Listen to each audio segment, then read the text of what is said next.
রাতভর ইরানের বিভিন্ন সামরিক স্থাপনা ও পারমাণবিক স্থাপনায় ভয়াবহ হামলা চালিয়েছে দখলদার ইসরায়েল। গত রাতে দেশটির বিভিন্ন স্থানে অন্তত ৩০০টিরও বেশি বিমান হামলা চালিয়েছে তেল আবিব। এতে বেশ কয়েকজন পরমাণু বিজ্ঞানী সহ সামরিক কর্মকর্তা নিহত হয়েছেন। ধ্বংসস্তূপে পরিণত হয়েছে ইরানের বিভিন্ন অঞ্চল।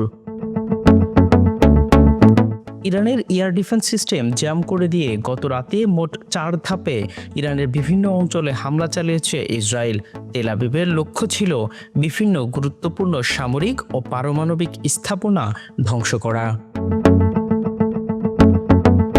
ইসরায়েলের এই হামলার প্রধান লক্ষ্যবস্তু ছিল ইরানের সবচেয়ে গুরুত্বপূর্ণ পারমাণবিক স্থাপনাগুলির একটি নাতানজ চুল্লি।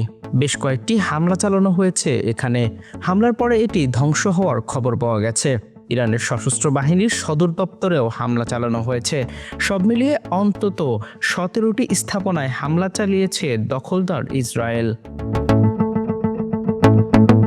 ইসরায়েলের এই হামলায় ইরানের chief of staff Mohammad Bagheri ও শীর্ষ পরমাণু বিজ্ঞানী আহমদ রেজা জুলফকার সহ আরও ২ সর্বোচ্চ সামরিক কর্মকর্তা ও ৩ পরমাণু বিজ্ঞানী নিহত হওয়ার খবর পাওয়া গেছে।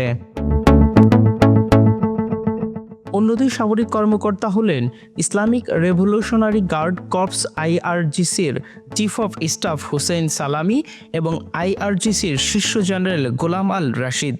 এছাড়াও IRGCর গোয়েন্দা প্রধানের নিহত হওয়ারও আশঙ্কা করা হচ্ছে। বাকি ৩ পরমাণু বিজ্ঞানীর মধ্যে রয়েছে পরমাণু বিজ্ঞানী ও অ্যাটমিক এনার্জি অর্গানাইজেশন অব ইরানের সাবেক প্রধান ডক্টর ফারিদুন আব্বাসি, বিশিষ্ট পরমাণু বিজ্ঞানী ডক্টর মোহাম্মদ মেহেদি তেহরানজি ও পরমাণু গবেষক ডক্টর আব্দুল হামিদ মিলুজেহর।